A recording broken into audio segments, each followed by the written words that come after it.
Hi, this is Betsy from Cuttin Corners Vinyl in Nederland, Texas. Today we're going to go over how to create a monogram in Inkscape. Now what Inkscape is a free art program that you can download off the internet, and I will leave a link in the description box, so if you're interested in it, you can download it.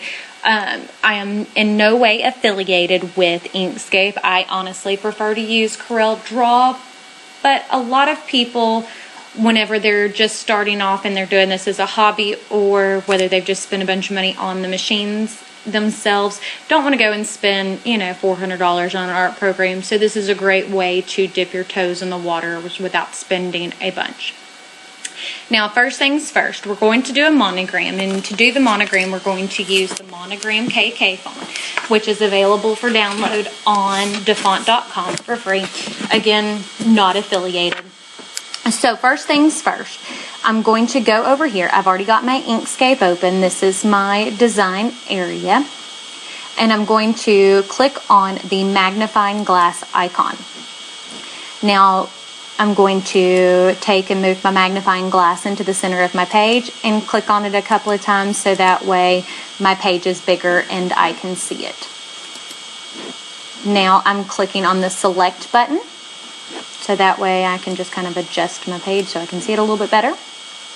Now what I'm going to do is I'm going to go ahead and click on the big A, which is the text button, and type out my monogram.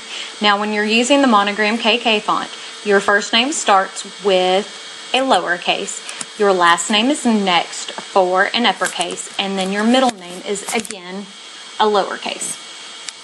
Now what we need to do is change this font, because this is the basic font that you start with, which is the sans serif. Now there are a couple of ways you can do that. Now up here you can see where it says sans serif. You can either take and go down and scroll through all your fonts to find the font you're wanting to use, or you can take and just select that and backspace it and type in Monogram KK, which is how I'm going to do it.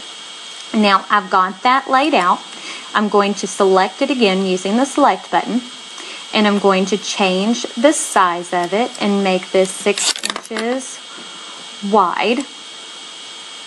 And this is where you change your size. This is your width, this is your height. Then you can take and lock and unlock your aspect ratio by clicking this little lock right there. So we've got that done. Now what I'm going to go ahead and do is take, and this looks good just the way that it is, but I like my monograms to be touching. So we're going to take and go up here to path and convert the object to a path right there.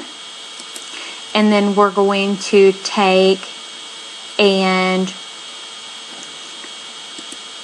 now we're going to take and left mouse click or right mouse click and ungroup it. So now they're each individual pieces.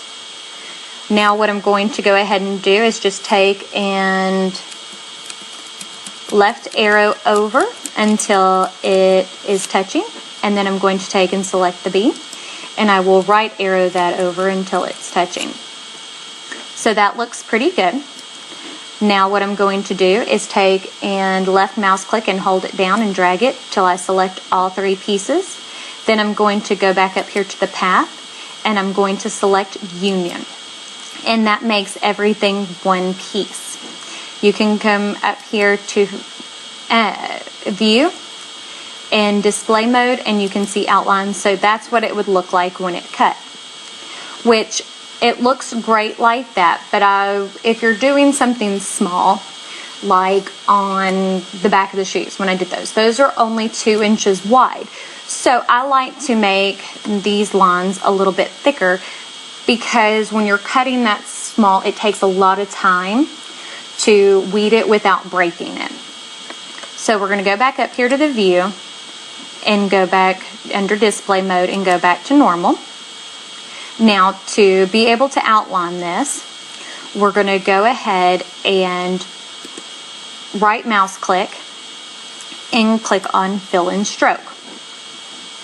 Now, and to add your stroke, which is your outline, that's just what they call it in this program, we're going to take and just grab one of these colors down here. We'll start with red and put it up to the side, and that gives me an outline on it, which that outline is way too thick.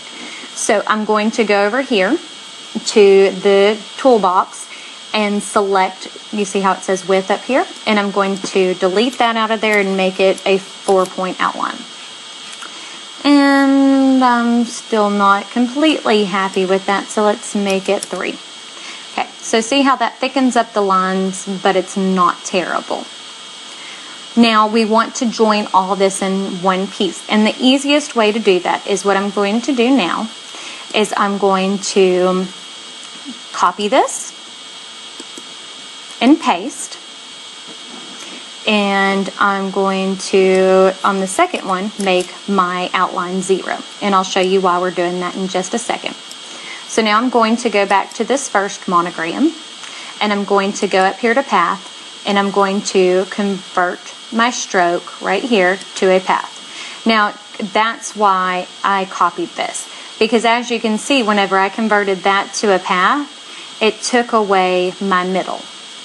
Now the easiest way to make these one is now I've got them both together, and I'm going to take and left mouse click and hold it down until I have all of this selected. And then we're going to go up here to Object, Align, and Distribute. And whenever we do this, I'm going to click on this middle one to center the vertical axis, and then I'm going to click on this one, which is going to center the horizontal axis. So as you can see now, everything's lined up. You can see the outline and it looks good. Now what I'm going to do is I'm going to change the color of the center part so that way everything's all one color. Now I'm going to take and grab everything again, and I'm going to go up here to Path, and we're going to select Union. Now we can go back over here to our view icon, and we can choose Outline, and this is what it will look like when it's cut. So that is much, much better. So we'll go ahead and go back to our view and change it to normal, and we'll go up here to File and click Save As, and we can, and I'm going to save this as monogram, and go down here and choose plain SVG right there and click Save. And what that will do is now I can take and import in the SVG into Cricut Design Space or Silhouette Studio, and I think you can even do it with Brother Scan and Cut. I'm not really sure. That's not a program I do a lot with.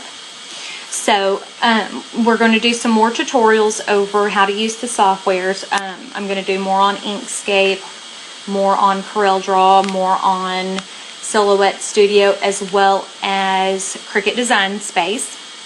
So if you have any questions, remember to leave them down below. Also, we are still doing our Scrapbox giveaway on May the 4th. If you're subscribed to YouTube, that's 1 entry. If you take and like and share our Facebook page, or just share if you've already liked, if you're an OG liker, then that is another entry. And any purchase made in store or online between now and May the 4th gives you additional entries into the Scrapbox drawing. Remember, go ahead and like. You're more than welcome to share this. Let me know if you have any questions. Thanks, and y'all have a great day.